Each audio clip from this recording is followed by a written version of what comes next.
கிறிஸ்துவுக்குள் பிரியமானவர்களே, இந்த நாளுக்கான தினசரி தியான வசனம் மத்தேயு எழுதின சுவிசேஷம் 20வது அதிகாரம் 17வது வசனம். மத்தேயு 20:17. Matthew 20:17. இயேசு எருசலேமுக்கு போகும்போது வழியிலே 12 சீஷரையும் தனியே அழைத்து. இப்போ கர்த்தராகிய இயேசு கிறிஸ்து என்ன பண்ணுறாரு? எருசலேமுக்கு போகிறார். இந்த எருசலேம் பாதை என்பது என்னன்னா த ரோட் ஆஃப் ஒபீடியன்ஸ்னு சொல்லலாம். ஏன்னா அவர் என்ன கீழ்ப்படிந்து போகிறார். எருசலேம் எதுக்காக? தன்னை பலியாக கொடுப்பதற்காக. இங்கே என்ன பண்ணுறாருன்னா, இயேசு கிறிஸ்து யாரோ பிடிச்சு இழுத்துட்டு போகல.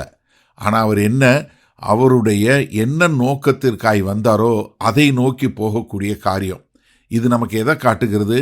அவர் வேண்டுமென்றே கீழ்ப்படியக்கூடிய காரியத்தை காட்டுகிறதா? இயேசு கிறிஸ்துவனுடைய தைரியத்தை காட்டுகிறதா? தேவனுக்கு, பிதாவாகிய தேவனுக்கு அவருடைய சித்தத்தை செய்வதற்கு ஒப்பு கொடுத்ததை காட்டுகிறதா? ஏன்னா லூக்கா 9வது அதிகாரம் 51வது வசனம் சொல்றார், அவர் தன்னுடைய முகத்தை எருசலேமுக்கு நேராக திருப்பினார் என்று சொல்லக்கூடியதா. அதனால தான் யோவான் 10:18 சொல்லும்போது யாரு என்கிட்டருந்து என் ஜீவனை எடுத்துக்கொள்ள முடியாது, நானே சுயமாக என்னுடைய ஜீவனை கொடுப்பேன் என்று சொல்லக்கூடியதாக இந்த 12 பேரை அழைத்து இது அவங்களோடு தனியாக இருக்கக்கூடிய காரியம். கர்த்தராகிய இயேசு கிறிஸ்து இப்போ அவங்களுக்கு என்ன பண்ணுறாரு? கல்வாரி சிலுவையை குறித்து அவங்களுக்கு சொல்ல போகிறாரு. அது ஒரு ஆழமான சத்தியத்தை ஒரு தனியாக அவங்க மட்டும் இருக்கும்போது, ஏன்னா அவங்க வேற எல்லா சத்தங்கள் எல்லா இதையும் விட்டுட்டு அவங்க தனியாக கூப்பிட்டு அவங்கள வரப்போகிற சூறாவளி, அவங்க வாழ்க்கையில் வரப்போகிற அந்த மிகப்பெரிய சூறாவளியை எப்படி எதிர்கொள்வது என்று சொல்லக்கூடியதாக. மார்க் 4வது அதிகாரம் 34வது வசனம், அதே மாதிரி மத்தேயு 13:11 பார்க்குறோம். ஏன்னா பரலோக ராஜ்யத்தினுடைய ரகசியங்களை அவர் தனியாக அவங்ககிட்ட சொல்லி கொடுத்தாருன்னு சொல்லக்கூடியதாக. அப்போ இயேசு கிறிஸ்து தன்னுடைய சீஷரில் ஒரு தனியாக வேண்டுமென்றே கூப்பிட்டு கொண்டு போய் சொல்லக்கூடியது. வழியிலே இது எல்லாத்தையும் எங்கே சொல்லி கொடுக்குறாரு? அவங்களோட நடந்து போய் கொண்டு இருக்கும்போது. இப்போ இது வழியில் போகும்போது அது எங்கே நடக்கலை? ஒரு ஜெப ஆலயத்திலேயோ இல்லை தனியாக இல்லை. அப்போ இந்த சீஷர்கள் நடப்பதே அவரோட நடக்கக்கூடதே அவர் எல்லா காரியத்தையும் சொல்லி கொடுக்குறாரு. அப்போது ஒரு வளர்ச்சி அவங்களுக்கு எங்கே நடக்குது? அவங்க நடந்து கொண்டு இருக்கும்போதே வருது. ஏன்னா இயேசு கிறிஸ்து அங்கே போகும்போதே அவர் சொல்லி கொடுக்கக்கூடிய காரியம். உபாகமம் 6வது அதிகாரம் 7வது வசனத்தில் பார்க்கும்போது பார்க்குறோம், நீங்கள் உங்கள் பிள்ளைகளுக்கு உட்கார்ந்துருக்கும்போது, நடக்கும்போது, படுத்திருக்கும்போது எல்லா நேரத்திலும் நீங்கள் சொல்லி கொடுங்க என்று சொல்லக்கூடிய ஒரு காரியத்தை பார்க்குறோம். அப்போ இங்கே என்ன பார்க்குறோன்னா, கர்த்தராகிய இயேசு கிறிஸ்து தன்னுடைய சீஷர்களை ஆயத்தப்படுத்தி அவங்களுக்கு புரியாத காரியங்களை சொல்லி கொடுக்குறாரு. ஏன்னா சில காரியங்கள் நடைபெறுவதற்கு முன்பாகவே அவர் சொல்லி கொடுக்கக்கூடிய காரியத்தை பார்க்குறோம். அதே மாதிரி இதெல்லாம் நடந்தபோது அவர்களுக்கு கீழ்ப்படிதலை பற்றி அறிந்து கொள்ளக்கூடிய ஒரு காரியம். ஏன்னா யோவான் 13:7 சொல்லும்போது என்ன சொல்லி கொடுத்தாரு? உங்களுக்கு இப்போ புரியாது, பிறகு பின்னாடி புரியும் என்று சொல்லக்கூடிய ஒரு காரியத்தை.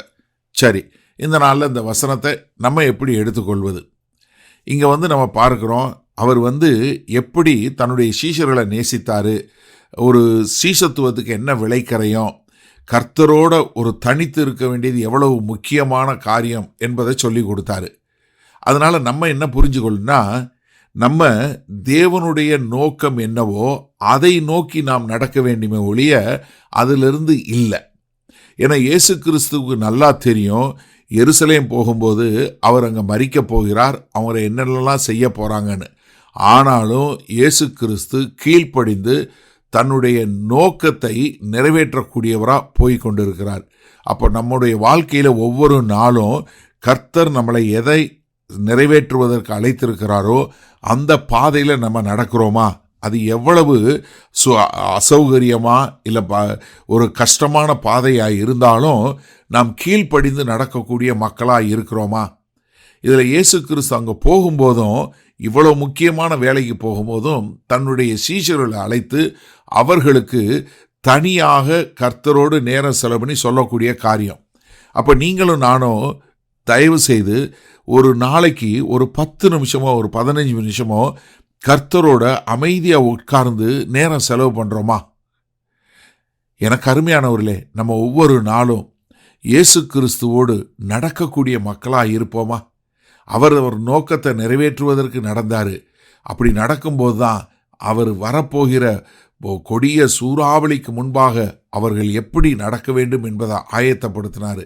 அப்போ எனக்கு அருமையான சகோதரனே சகோதரியே, இந்த நாளில் நம்ம ஒரு தீர்மானம் எடுப்போமா? ஆண்டவரே, நாங்கள் உம்முடைய நோக்கத்தை அறிந்தவர்களாய் அந்த பாதையில் நடக்க எங்களை ஒப்பு கொடுக்குறோன்னு சொல்லி ஒப்பு கொடுப்போமா? வல்ல பிதாவே, இதை நாங்கள் நடந்து போகிற பாதையில் அது எவ்வளவு கடினமானதாக இருந்தாலும் சரி, எவ்வளவு அசௌகரியமானதாக இருந்தாலும் சரி, எவ்வளவு கஷ்டமானதாக இருந்தாலும் ஒவ்வொரு நாளும் நாங்கள் தேவன் அழைத்த அழைப்பின் பாதையில் ஒவ்வொரு நாளும் கரம் பிடித்து நடக்கிறவர்களாய் உம்மிடமிருந்து கற்றுக்கொண்டு எங்கள் வாழ்க்கையில் வரக்கூடிய எல்லா சூறாவளிகளையும் மேற்கொள்ளுவதற்கு கீழ்ப்படிந்து நடக்க எங்களுக்கு கிருபை பாராட்ட வேண்டுமாய் இயேசு கிறிஸ்துவின் மூலம் ஜெபிக்கிறோம் வல்ல பிதாவே, ஆமேன். கர்த்தர் உங்களை ஆசீர்வதிப்பாராக. நாம் இன்று மாலை மன்னால சந்திப்போம்.